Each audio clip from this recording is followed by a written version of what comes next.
Hola a todos. Hoy en Todo el Conocimiento vengo a explicar lo necesario para entender qué son las elecciones europeas y la importancia del Parlamento Europeo, así como un ejemplo real de las votaciones de 2019 en España, usando el famoso método DONT para entenderlo mejor. Comencemos.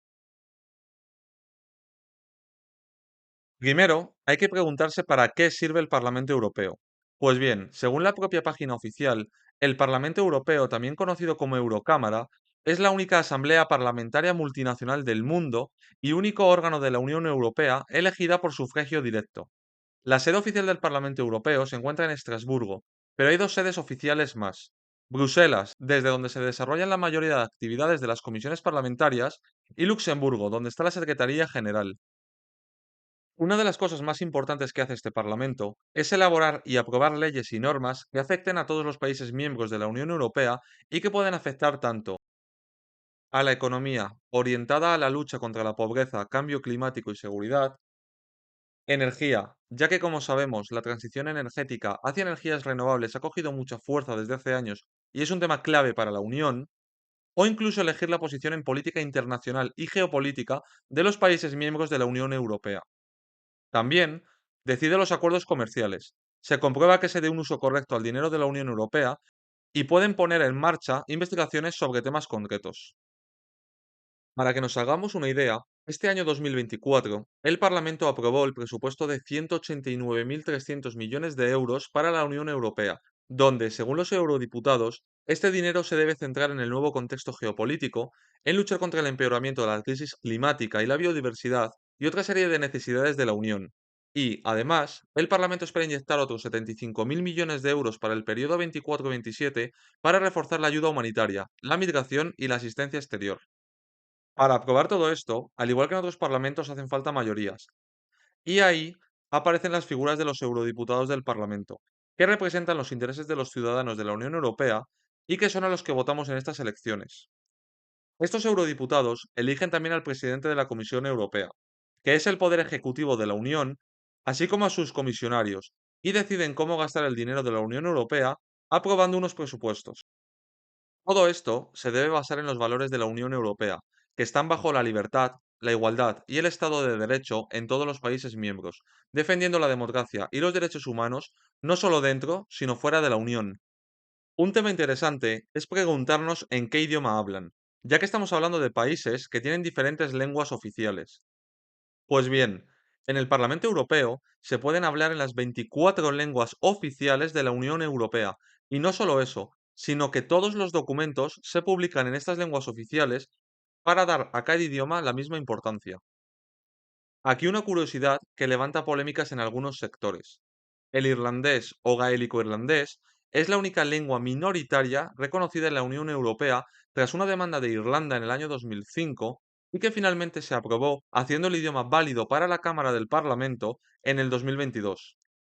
Aquí es importante saber que el gaélico es idioma cooficial en Irlanda junto al inglés, a pesar de que apenas cuenta con unos 200.000 hablantes habituales, que equivale más o menos al 4% de la población irlandesa.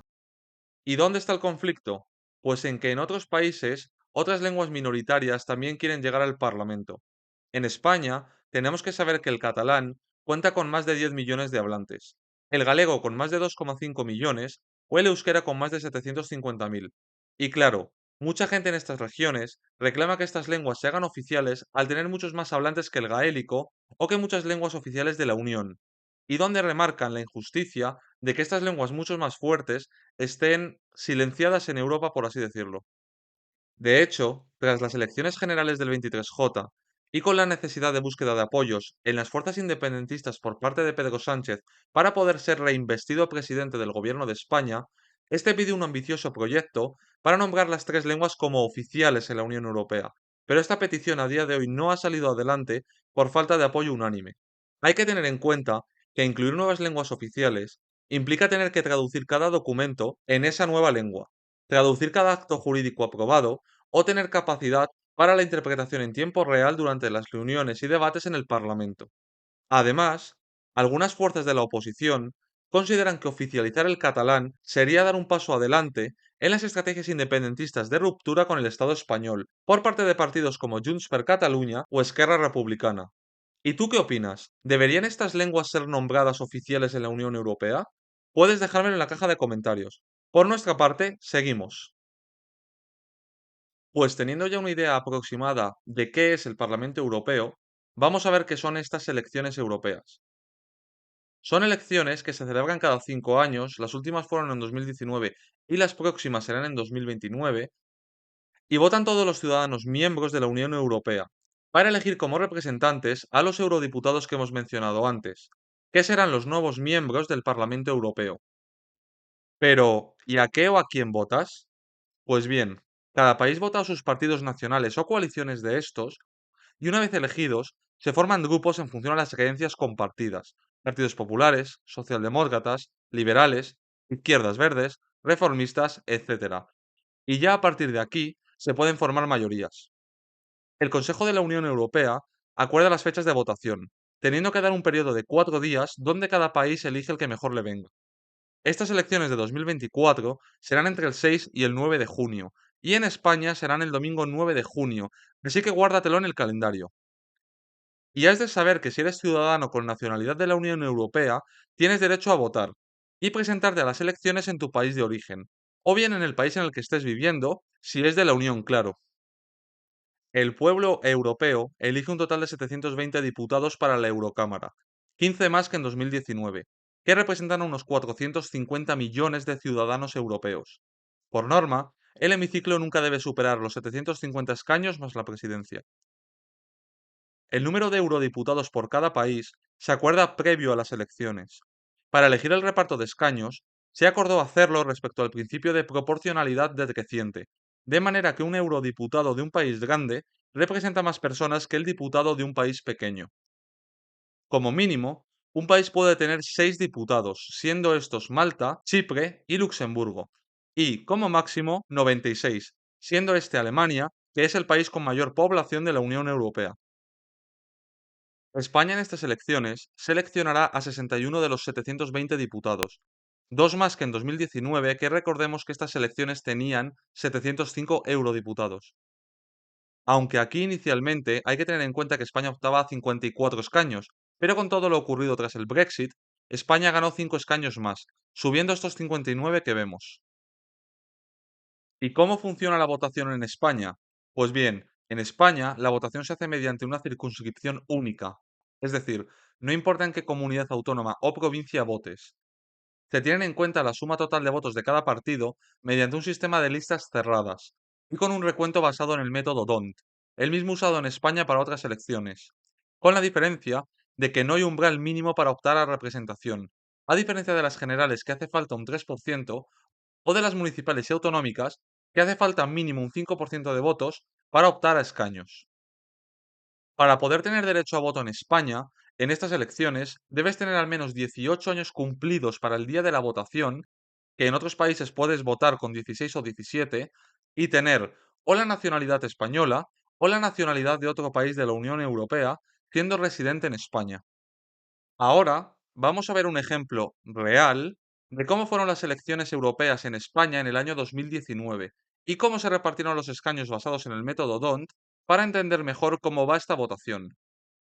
Como vemos en este Excel que me he creado, aquí vemos a los partidos que se presentaron: PSOE, PP, Ciudadanos, Unidas Podemos, Vox, ahora Repúblicas, que es una coalición de partidos independentistas de izquierdas como Esquerra Republicana de Cataluña, EH Bildu o el BNG, Lliures per Europa, que es básicamente Junts per Catalunya con Carles Puigdemont a la cabeza, Coalición por una Europa Solidaria, que es una coalición de partidos nacionalistas e independentistas periféricos más moderados y de centro, como el PNV o Coalición Canaria, y por último, para ver al siguiente partido que ya se quedó sin representación, Compromiso por Europa, una coalición de partidos regionalistas de izquierdas como Compromís, Nueva Canarias, la Chunta Aragonesista o las Mareas Galegas.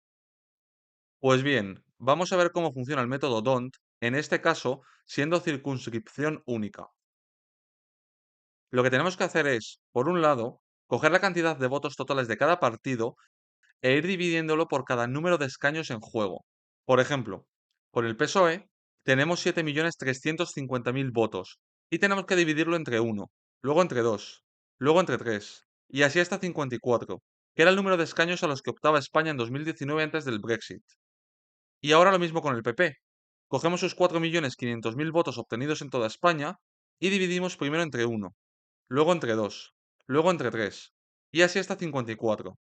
Lo mismo con el resto de partidos. Y a partir de aquí, lo que se hace es coger los 54 números más altos y esos son los 54 escaños. El primero iría para el PSOE, que tiene el número más alto con 7.350.000. El segundo para el PP, con 4.500.000. El tercero caería para el PSOE, que tiene 3.670.000. ¿Y el cuarto para quién iría? Si quieres pausa y te dejo pensarlo. ¿Ya lo has hecho? Pues iría para Ciudadanos, que tiene el cuarto valor más alto con 2.726.000. El quinto recaería nuevamente en el PSOE con 2.450.000 y así nos iríamos a los 54 escaños que podéis ver aquí y comprobar. Como veis, es un cálculo fácil con circunscripción única por si queréis hacerlo. Aquí es importante un detalle. Como hemos dicho, en estas elecciones no hay umbral mínimo para optar a escaño. Si esto fueran, por ejemplo, las elecciones generales de España, donde hace falta mínimo un 3% para optar a entrar en el Congreso de los Diputados, Coalición por una Europa Solidaria se hubiera quedado fuera por no llegar a ese 3% mínimo y ese escaño, suponiendo que también hubiese 54 para el Congreso con circunscripción única, hubiese ido al PSOE, que tendría el valor más alto con 350.000, llevándose ese escaño a menos de 3.000 de Vox, que estaría el siguiente en el hipotético caso de un escaño 55.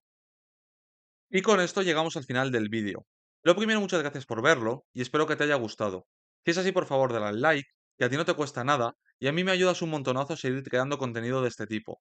Y no olvides suscribirte y activar la campanita si aún no lo has hecho para no perderte ninguna nueva publicación, que ya sabes que aquí lo apostamos todo al conocimiento. Así que espero verte de nuevo en otro vídeo y hasta la próxima.